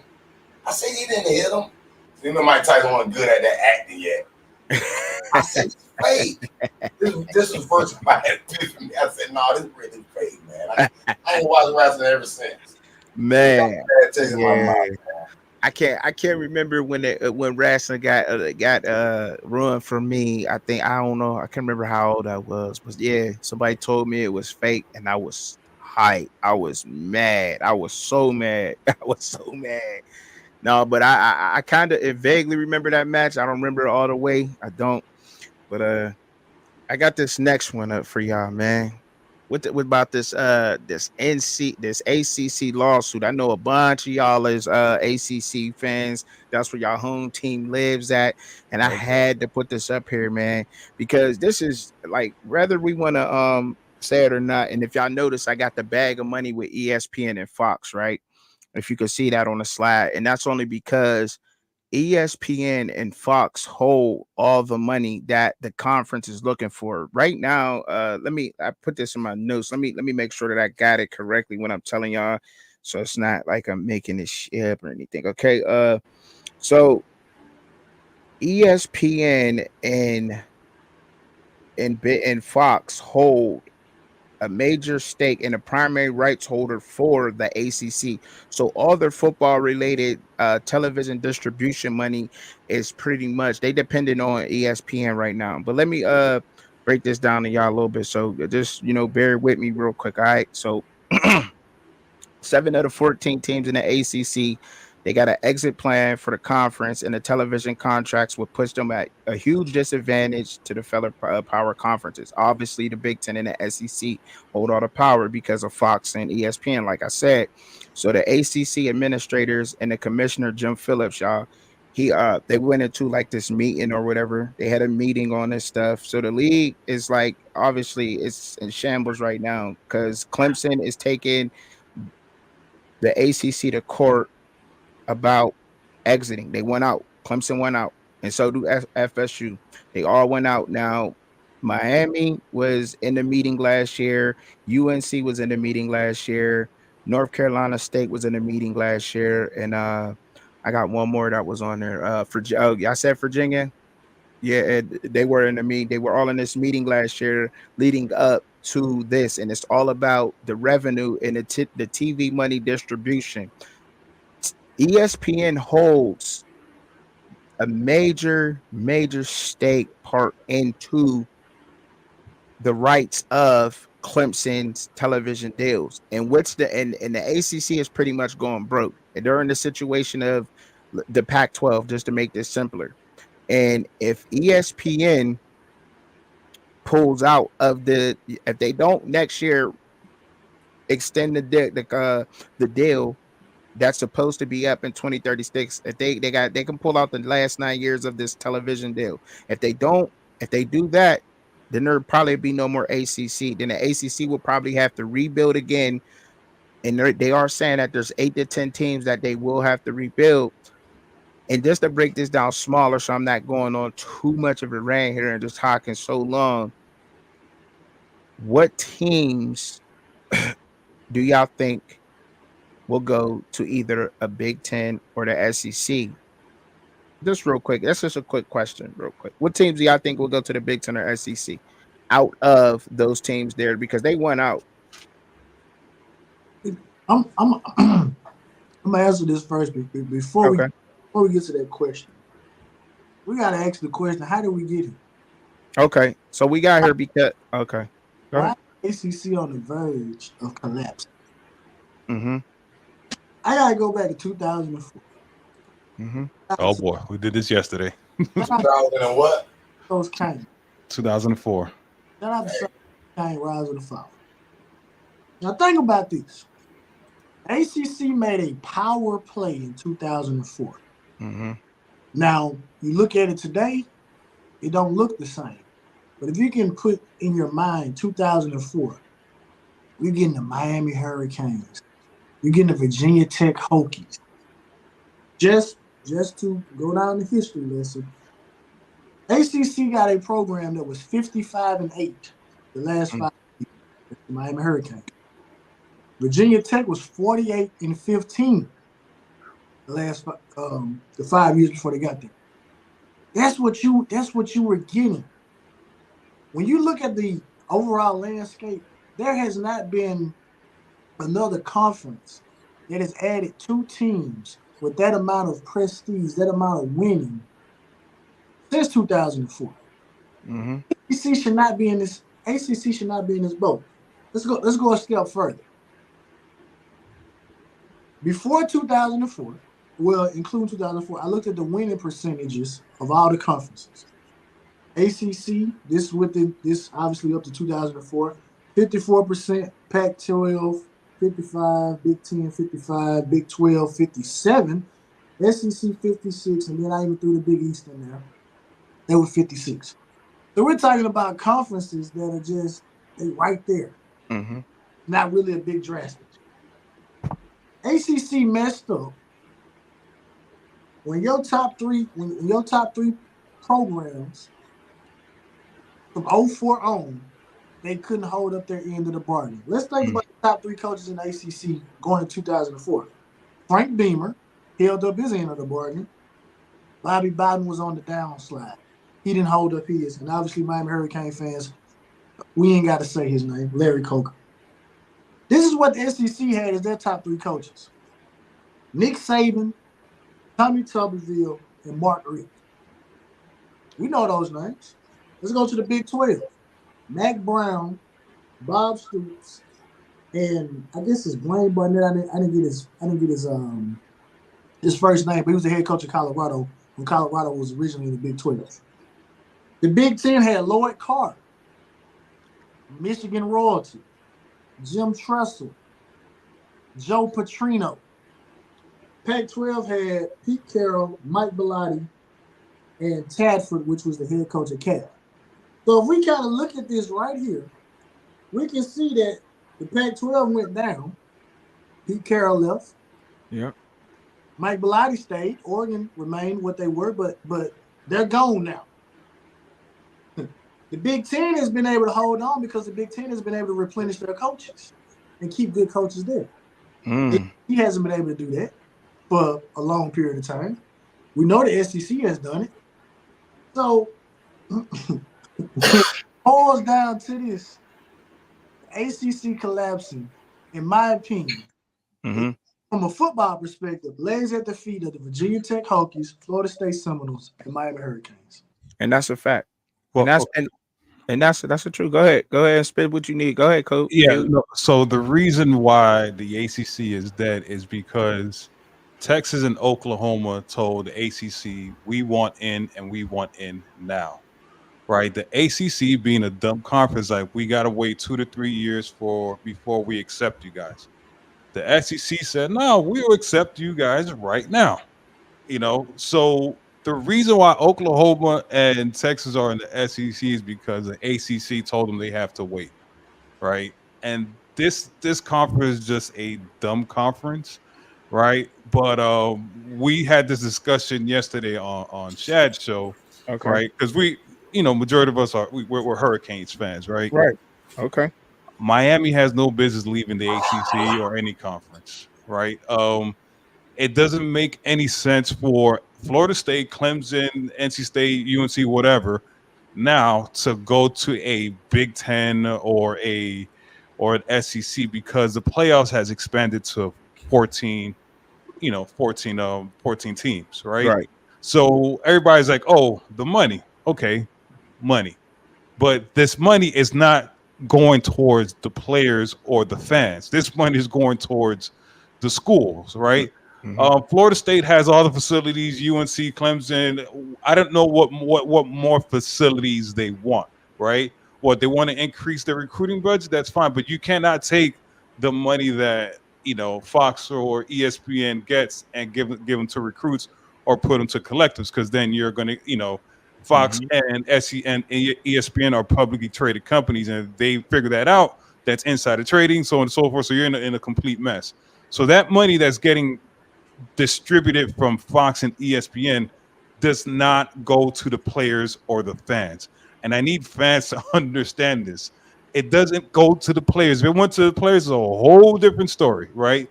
But this money is going towards the school. So these schools are going to build bigger medical schools, accounting school, finance schools, so on and so forth. So, Florida State and all these schools want to leave. I'm like, and the fans getting like, we got to go to SEC and the Big 12. I'm like, or the Big 10. It's not going to help your program out at all because there's 14 teams that get in there. And if you are Florida State or NC State and you join the SEC and you're middle of the road, you're not making the playoffs. And the whole purpose of college football is to make the playoffs. So if you stay in a weaker conference, have an easier schedule, you can get to the playoffs. And if you get to the playoffs, guess what happens? More sponsorship comes to your program. Right. Not all money comes from ESPN and Fox. There's also sponsorship money, right? So if you're constantly making the playoffs, what happens is more sponsors are going to want to sponsor with your program. So people have this a little bit confused, in my opinion. And they make either further on that. I mean, the SEC already has two. They have a South Carolina team, which Clemson is in South Carolina, correct? And then they got a Florida team too, right? So and then the money part where you speaking on the television, the TV distribution deal money, they don't want to have to resplit that because these big brands like Florida State University's coming in, right? Now that's when I did my research on like that makes sense with it too. Like that mean they're gonna have to split the pie down too with all this TV distribution money. And a big brand like Florida State University, correct me if I'm wrong, like I don't know the biggest brands of Florida football, but I do know that Florida State is huge and their fans are everywhere in America, right? You can argue that Florida State University would outshine the Gators. Am I wrong? I mean, that argument, or are their fans deep or what? I mean, I don't know. I'm not down there. That's why I'm asking y'all, and I want what I'm saying, an honest opinion about that. I'm not down there in Florida or down in the South to see that kind of impact on that. You know what I mean? But they don't definitely want to let them in because of the television distribution money. That's definitely a big part of it right there, without a doubt. And that's why they're arguing that. So, I mean, if they were to join, it'd probably be the Big Ten. But then to go in the Big Ten, they'll probably have to take another pay cut to do that. Just like Washington and Oregon took a kind of a pay cut to go over into the Big Ten. I think they're projected to make, though, a lot of money, probably like, let me get the exact amount, $50 to $60 million. Well, how many slots does the SEC and the Big Ten get automatically? Is it 4? 3 to 4? I think they're trying to go by the 2. I think they're trying to go by 2. Yeah, before 4. Yeah, we could say 4. Yes. Right. 4. So let's think about the Big Ten. The automatics are always going to be Michigan, Ohio State, Penn State, USC, Oregon. Right. That's 5 teams that you could kind of guarantee that are going. You could kind of pencil them in there. Right. So if you're Florida State or Clemson, you got to go ahead and try to get into that top 5, right? And the SEC, you have Bama, UGA, LSU, Texas, Oklahoma, Texas A&M, right? Tennessee. That's 7 teams right there, right? So Clemson and Florida State and Miami. You mean to tell me you're going to be part of that top 7 program? It's tough to crack it. That's going to be tough to track. Yeah. So and what are you going to do every year? You're going to be so pretty much Clemson, Florida State, Tennessee, Clemson, Florida State, Miami. You're going to be Kentucky. You're going to have one good year, right? But then you're just going to have a whatever you're coming up because these other programs are they're solid. So I don't know. I'm hearing they was arguing about. I heard Texas was trying to get up in there too, and they got denied. But they didn't even want to let Texas into the SEC. They was arguing that harsh. Yeah, it's a fact. I read it and I've did my research on that. But Texas and Oklahoma are also another one of those teams that made ESPN stock value go up, and now they'll be making another $60 million each annually. But I mean, In closing on this, y'all, and the last thing I'm gonna say, I mean, because I got a lot of numbers, and I mean, I probably should give them for the people who don't know about all the numbers in the television deal. I probably should break this down to y'all a little bit more. All right, so let me get into it real quick. So the SEC, right? Clemson is arguing that the ACC don't control their broadcasting rights if they leave. The ACC cannot make them Clemson pay $140 million fee when they leave the conference. If Clemson leaves the ACC when the games are no longer subject to ESPN agreement, the school is trying to argue that in court right now. So falling below the number of teams that's supposed to be in the ACC will open the door for the network to end a contract. That's why the ACC just added SMU, Stanford, and Cal. All right.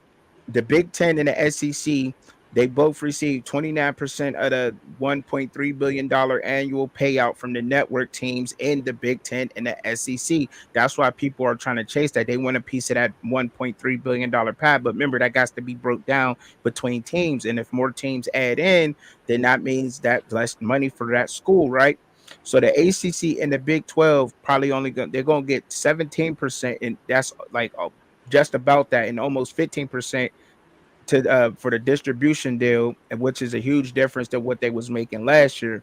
But they're having problem retaining the teams. The ACC schools will get somewhere between 7 million to 10 million less annually than the SEC and the Big Ten teams. So for the next 3 to 5 years, the experts is projecting that the Big Ten and the SEC schools earning almost double 80 million to 90 million in annual. The conference distribution teams in the ACC and the Big 12 is 45 million to 50 million football related TV revenue.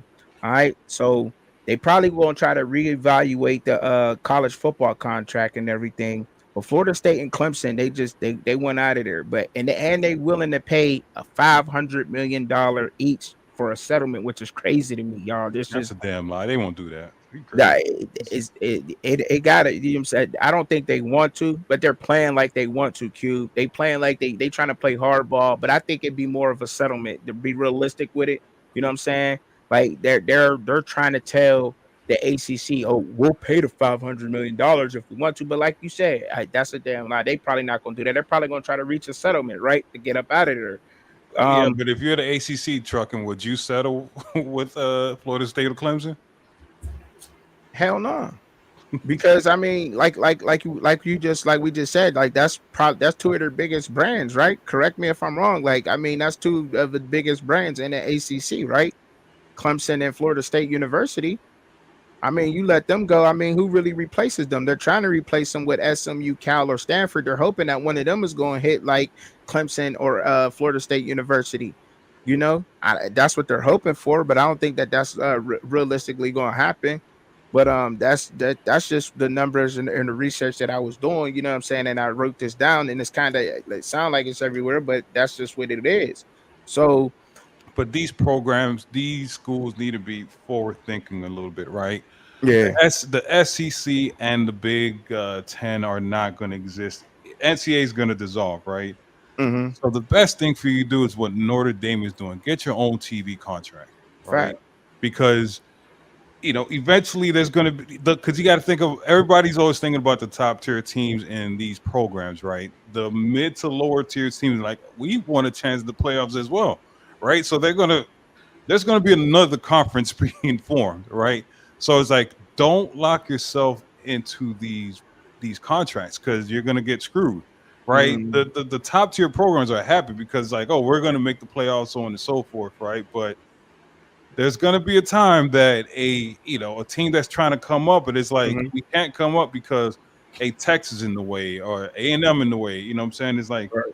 These schools need to do a better job of protecting themselves and not join these conferences because I think the NCAA is gonna, it's just gonna go away, and it's like, just fight for yourself.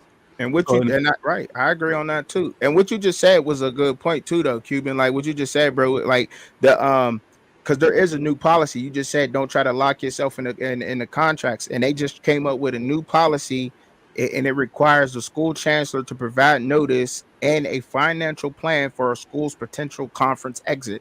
So you know what that means, right? You know what I'm saying? They want to know they want to know when you leaving and how you plan on leaving, and give me the blueprint, you know what I'm saying, to follow. And they're trying to say that UNC and NC State might be some kind of like package deal on this play, you know what I'm saying, because of the rival, and then they're both locked in together. All right. That's just what it is. But ESPN is the sole rights holder for the ACC, and it is the sole right holder for the SEC and the college football playoff. And they trying to make a bid on the NBA right now, which is in the making, bro. Fox and ESPN, they both own a stake in the Big 12. We already know that, right? Fox is the primary rights holder for the Big 10. They're doing pretty good with that. And I mean, look, bro, they just hold it. They really, so right now it sound crazy though, but Cuban, like, but it shed it, and y'all, it sound crazy, right? But ESPN and Fox really got the power, and they got dragged in the middle of this in a way, but they really got the power because of the TV revenue, the distribution revenue or whatever, to really break up a conference, yo. That's crazy. But ESPN's in their sports Disney sports sex is in big trouble, right? They might be sold to somebody else that they might have to dissolve, right? So they might have the control now, but the big control is really Apple and Amazon. Those are the people you really got to worry about. Yeah. So whoever signs a Apple or Amazon contract first is going to be winning. No, because Disney is trying to like trim themselves down to be sold, to possibly be Bob Iger's trimming down Disney so he can possibly sell it to either Amazon or Disney or Apple and stuff like that. So Amazon or Apple? Yeah, Amazon or Apple, because he wants to. He already has a big parachute, but he wants to have a legacy where he was able to sell to another company and stuff like that.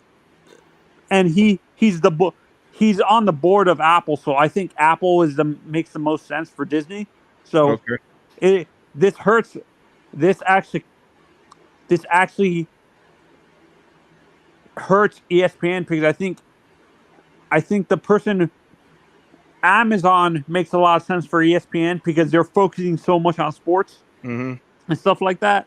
Okay. So because they have all the racing on Amazon now, they have they have baseball, they have football, they have they're gonna get basketball, I think, too.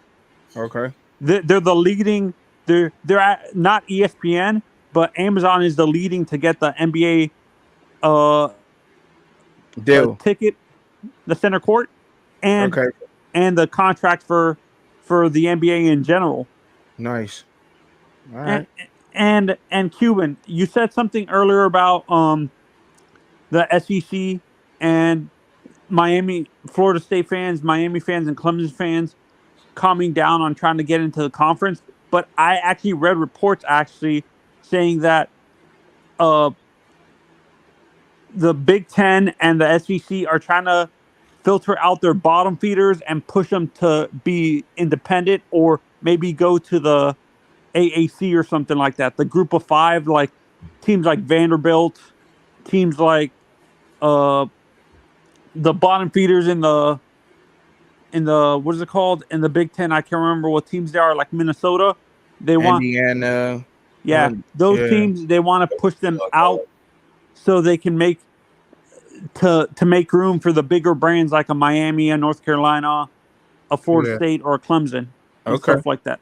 That makes sense. That makes sense. And then thank you for coming in, Anthony. With that real quick. Hey, studio, you want to jump in on this? Shad? I want to ask Cuban and Shad. I don't know if it was clickbait. You know, you got to be careful right nowadays. But I saw a little report saying Miami voted now against Clemson and FSU leaving, like almost in a backstab move. And I was like, I don't know how true that is. That's Florida State fans spreading that. I don't believe that crap. Yeah, that look kind of crazy. I know they like to make us look bad. So well, because UNC, North Carolina State, Miami, Virginia, they are involved in the ESIC discussions last year all those schools, UNC, in North Carolina State, Miami, and Virginia were all in the last year exit plan discussions on how to get up out of the ACC, y'all. Like it's really crashing. I don't and now it ain't we ain't talking next year or the year after that, but there is ESPN has the chance to extend the deal that's going to 2036 next February. So if they don't sign that deal, this could happen. And it's just crazy that they have the power to do this over a whole conference. Like, because that's where most of the money comes from, I guess. You know what Do I you mean? think ESPN and maybe Fox? You said Fox has portions of the Big 12. Yeah, yep, they do. Fox. Do you think Fox and ESPN might force the Big 10, the Big 12, and ACC to merge into one conference? I don't know, but they have the power. I don't know. It's pure speculating. I don't know if that would probably be the move there. I think they're really trying to like be over with those conferences, like how you said, like the Big 12. The teams are leaving the Big 12. Like we just seen Texas and Oklahoma leave. Two of the big top schools from the Big 12 go over to the SEC. We're seeing moves like that happen because of the revenue that's in there, you know what I mean, and the level of competition, like how you just added about the last the Indianas, the Minnesotas, like people want to do away with that, Hold on, but it's funny you say that. I don't mean to cut you off. It's funny. No, go ahead, bro. About the Fox having interest in Big 12, because I was wondering this a while back.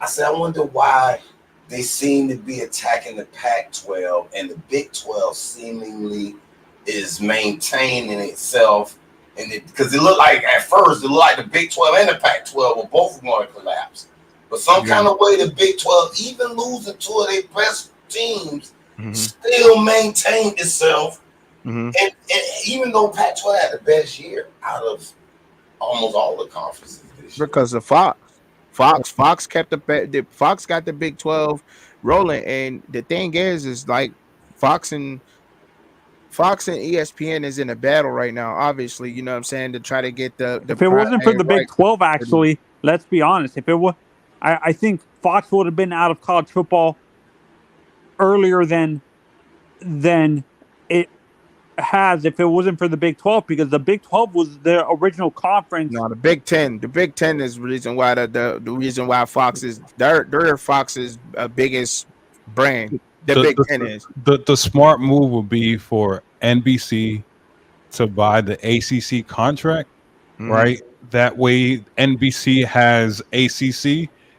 Tell Notre Dame, you're going to join this conference. We're going to give you $20 to $30 million more than everybody, and then have the ability to steal a Kansas or a TCU from the Big 12 and make that a quote unquote super conference. But if I was NBC, I would try to buy that contract from the ACC, locking in the rest of these teams. And now you have, now you're playing with the big boys, right? Because now NBC has a conference. You know what I'm saying? Hold on, King. Go ahead. Me and you need to be CEOs then. Hey, you need to talk. Hold on. Because first you mentioned the Miami being this independent, just like Notre Dame. NBC and Notre Dame. I had a dream for the ACC, man. If me and you were the CEOs of the ACC, and we should have did this before Washington left, so it may be too late for this.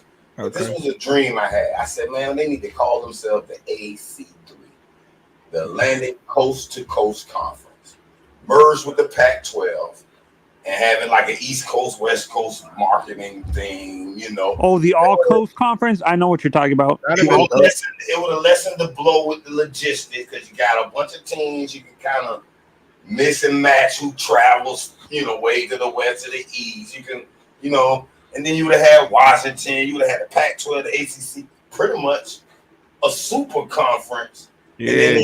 And then the NBC would have been like, oh, that looks pretty good. Let's do that. And all of a sudden, now the SEC and the Big 10 got those step back for a minute. Bro. Hey, they kind of doing that a little bit. But the issue with Notre Dame, guys, they have a huge ego. I think they want to be special. That's why they've been independent for so long and not join a conference And it's like working on a for 'em. permanent basis and stuff like that. There are part-time partnership. Not all their team, not all their sports are in the ACC. Their hockey team is in the Big Ten. It's The working So for them. studio, I would do one better than you. So this is me being the CEO. I will have a conference called Independent Conference, and there will only be 3 teams: Miami, Notre Dame, and USC. They have their own independent contracts, right? And I would pay, I would pay Alabama. I would, because everybody's, oh, you won't have any top teams. I would pay Alabama, Tennessee, $10 to $20 million to come, for a home and home series, right? Give them $10 to $20 million because the money that you're going to make off this independent contract is going to be ridiculous. So each team, what do you have? What, 12 teams, right? It will be a pretty much $120 million contract going out. And tell me who is not going to bid to play Miami, USC, and Notre Dame every single year, because it's like you're guaranteed $10 to $20 million if you sign up to play my program.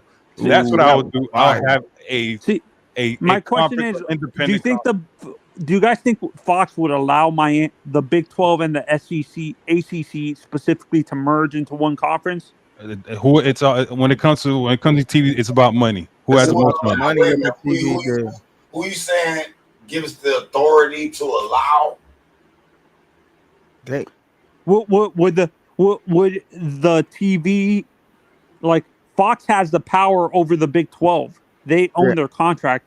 Do you think they would allow the ACC to merge with them though? Well, I was saying the ACC and the Pac-12. ESPN and Fox got ties into the Big 12. The ESPN and Fox both got ties into the Big 12. Okay, but I believe the Fox has the majority of that. But ESPN do got a little bit of that.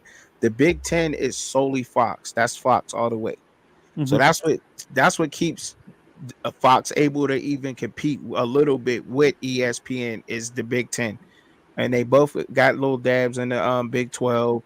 We know the SEC is solely and only ESPN.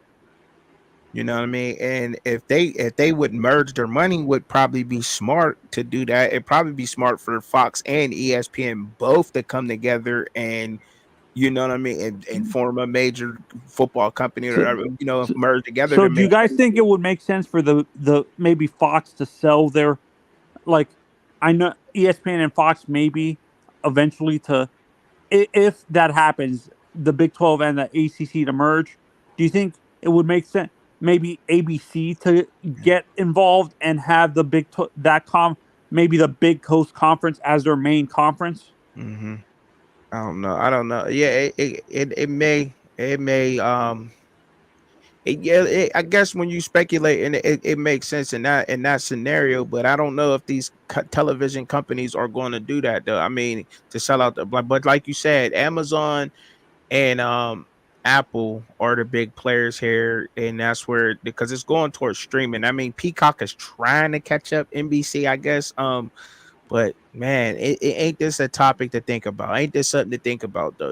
And but hopefully it don't happen. It's a couple years ago down. You need at least 8 teams to start a conference, a football conference, at least 8.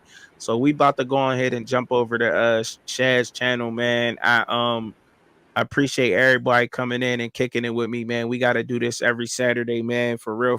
I really appreciate that. But before we go and get out of here, y'all, I want to give y'all Grandpa's words of the day, man. He always send me a prayer, and I want to give it to everybody. So by God's grace, that bountiful gift from your heavenly Father, purchased by his own Son, does more than just erase sin. God's grace can also bring peace, hope, and healing. Grace has been defined as undeserved favor, and it is sufficient to cover all your sins. And the beautiful thing about grace is that God gives, not withdraw it when we stumble and fall. Instead, he gently picks us up and enables us to take the next step at his throne of grace. We can always find that help we need. We can run to the Lord in times of trouble, when temptation's back on, when our hearts are breaking, at life's crossroads, and during the dearest of nights. Rest in the gift that God has so generously poured out us who belong to his dear son. All right. I just wanted to get that to y'all real quick, man, before we got on up out of Appreciate it, here, bro. y'all. So Before I go, actually, could I say something about the Kobe thing? Or we're gonna take that over to Shad's channel. Yeah. Yeah. We're gonna Okay. take that over to Shad's channel afterwards. All right. Okay. All right. So I just wanted to get out to y'all real quick, man. Hey, thank y'all for coming and kicking with me, man. So hopefully y'all come back out here Saturday. But we're gonna go over there and we're gonna finish the Kobe conversation. So you gonna drop the link, bro? Yeah. All right.